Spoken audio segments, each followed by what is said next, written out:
Guys, I'm trying to stay calm here. We have some breaking news hitting the John Doc YouTube channel right now. As you guys can tell by the title of this video, the missing piece is finally here. Those of you guys that watch all the time will know, but for those of you guys that don't, you're just like, what is this guy talking about? But this piece has, it's very crucial to running a race car, running any race operation. You honestly cannot race without it. It is something that you 100% need, and we have been deprived of it for God knows how long, weeks. The order was placed on January 13th. Supposed to be in stock, and it wasn't in stock. Or, well, I guess it was in stock. Who knows where it was? All we know is it went mysteriously missing. And then found, and then sent back to the manufacturer instead of the shipper. So there's this whole Bermuda Triangle of where did this item go? And no one really knows. Those of you guys that are my steady followers, follow me on Instagram, which I'll link right here. I keep you guys updated firsthand on everything, so you guys know before anything happens, before I post any videos, what's going on, so you guys will know exactly what I'm talking about. But if not, I'm getting a little sentimental here, because finally we're going to be able to get back to what we do. Alright, so I guess what we're going to do now is we're going to hop in the truck and run up to RPM Motorsports and pick up this missing product, this piece, this crucial component of racing. Oh, what a miserable day, and the Duramax is getting all dirty. Now, I know you guys have been asking quite a bit about update video on the Duramax, what we got going on. As soon as the weather gets nice, we're going to race. Chris, we're going to race once the weather's nice. L5P versus deleted Duramax. You don't want me. Oh my, don't even start that. The Gap? Hey. What? He can put the link right here, Banks Power. Oh, you and your Derringer. Hey, have fun putting DEF in that thing later today. I don't run DEF, you fill it up for me.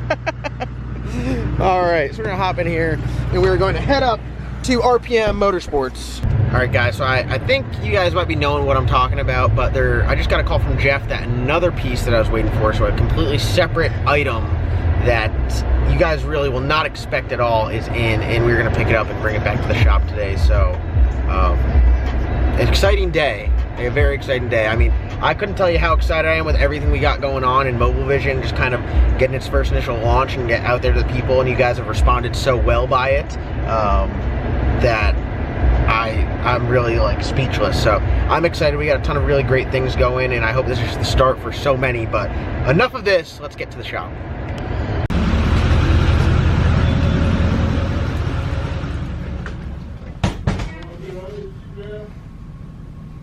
Just say. Yeah, it does. Hey! I know it's hiding somewhere. What? The wheel. He sent it back. Oh God, I knew it. I knew I had to come in here with the camera rolling. Look at him over there just smiling. You guys are... Oh shit, where is it? See, I don't even know what to say. It was in this box. Was it now? Huh. You'll be fine with it. I mean, you can have the report on that trolley on stock intake if you want to. Oh, is that it there? Yeah. God, I thought you guys actually hit it. Let's see it. I told the people something that's very difficult to go racing with without this piece. We just arrived. You ready? I'm ready. Oh, there she is. Oh, so that's not right. Oh, too bad. Send it back. I'm just kidding. Thankfully, that is awesome. Ooh, happy birthday. Thank you. Actually, it's not my birthday. It's Donnie's birthday. Oh, Nick. I bet you haven't checked some tire pressure in a hot minute, have you? No, I've been checking them about twice a week now, actually. All right, so the other little thing we're picking up here is in this bag, but you guys won't see this until we get back to the shop. And you guys got a little bit of everything going on in here today, Nick, don't you?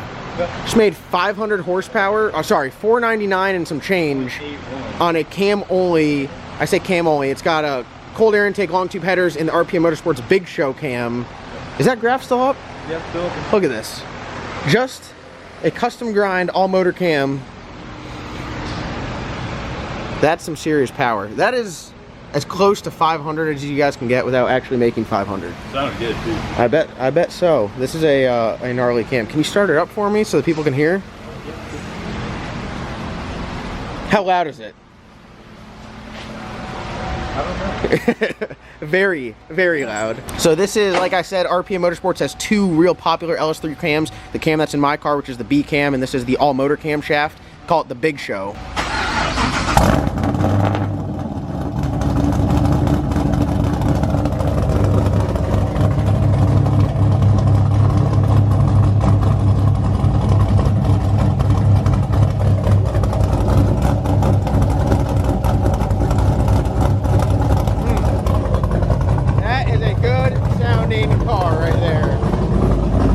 sucker hits nice. Yes, sir. That's pretty sick.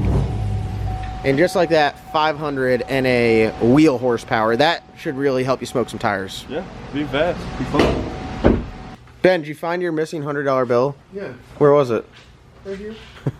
Did you deconstruct the whole smart car to find it? Yeah. You did. No, I found so much of my stuff. Honestly. Look, he found this under the seat too. The radio? You got a whole radio under the seat? I also found a clock radio. Yeah.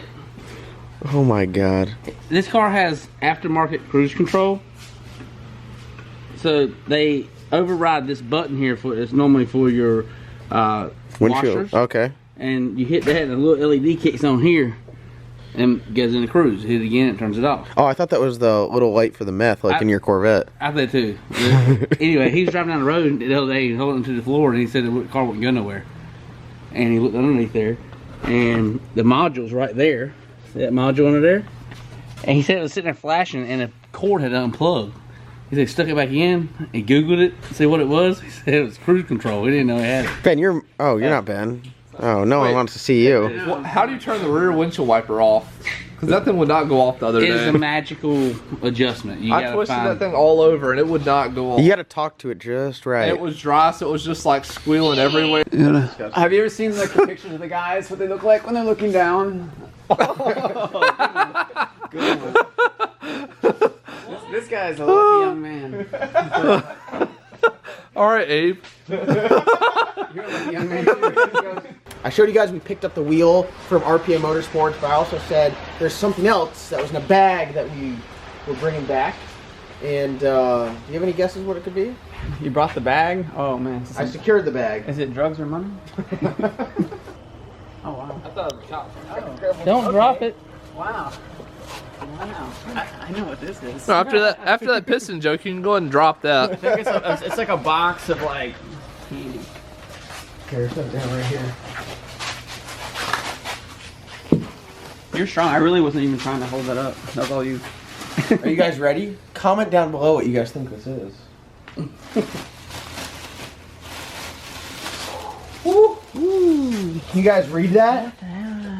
RHS. Russ. Yeah. Stop bottom end 5 through. So what this is, do I give them the background of this? Sure. So this is actually the block that was in Chris's Corvette originally, and there was an issue. He runs link bar lifters in there, so each lifter, you have 2 lifters per cylinder, and link bar is there literally linked together at the top. So he had some lifters in there, got the car, the engine already had miles on it, and the original lifters that were in there were making noise, so he got a new set of lifters and put them in there, and the noise went away. But after only a real short It was break-in period. We were doing break-in period, and we were running on just wastegate up in Summer Duck and PA for the YouTube call out. Yep. So you guys will notice there was a gap where we were running the car, and then the car kind of disappeared for a while. So the lifters that were actually in there, the coating on the lifter came off and on all of them, and went through the entire engine and clogged up the oiling system, and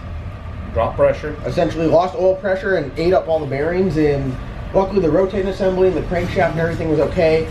But what actually happened is one of the pins in the lifters had actually slid out and got stuck on the lifter bore, so the lifter physically would not come out of the engine. And I mean, it was a bad scene. It's kind of crazy that this block was all right, but so this is an RHS block, which was originally in the Silverback Z06. So the Silverback Z06 now is an LSR block with the same rotating assembly, but this block here is it's a perfectly good block. So what they did was the lifter bores were damaged from those lifters, so it was sent off somewhere in Virginia, and they inserted bronze lifter bores, which I don't know if you guys can see down in here. Let's try to take a peek. You can see right there, lifter bores normally don't have that bronze ring. So this is another aftermarket block. What makes the aftermarket block so desirable is the extra bolts that they have. So right here, obviously the block is upside down, but it's what allows you to receive extra head studs, which make clamping force much greater, which is why the aftermarket blocks are good. So the Dart block is the same thing. This is very similar to a Dart block and the LSR block, except the Dart block is the only one that's iron block. So that's kind of more, I'd say, desirable for racing applications. It's a little bit heavier, but it's a lot stronger. So this block here is a perfectly good RHS block with brand new bronze lifter bores in there. Alright, you guys have seen me do this on the channel before. It's actually not one of the worst things to do, but it's time to mount the tires on the beadlocks. So, it's pretty boring. It's just tightening a bunch of screws in a different fashion, going around and around, and different star patterns and different torques and all this other stuff. So, I'm going to do that. I will not put you guys through it. So, in just a second here, you're going to see the tires all mounted up. Alright guys, we just got everything all finished up. As you guys can see, we got the tires on the wheels, and they look absolutely sick. The next step is going to be to get the cow up here and put them on, and then we can finally go to the track and test. Everything on the cow is done. We don't have any laps on it with the power glide in there, but that's why we're going to go test and get everything. Hopefully it's a quick learning curve on that, because we do have the cow pretty much figured out except for that transmission change. But for now, what I'm going to do is I'm going to go and tear down another engine, and that'll be tomorrow's video. You guys really seem to enjoy that. I got an all aluminum 6.2 liter engine over there that we're going to tear down and see what is inside, see how it looks. I think that when it was taken out, it had a slight lifter tick, but the last 6.2 that I took apart, half of a piston was missing, so you never know what you're going to see. Check out tomorrow's video to see what's inside the... What is the name of that? Is that a L92? Yeah. The L92 6.2 liter. We'll see you guys in tomorrow's video. Do not forget to go down and get your tickets for the LS Nasty experience. It's going to come quicker than you guys think. We'll see you guys in tomorrow's upload.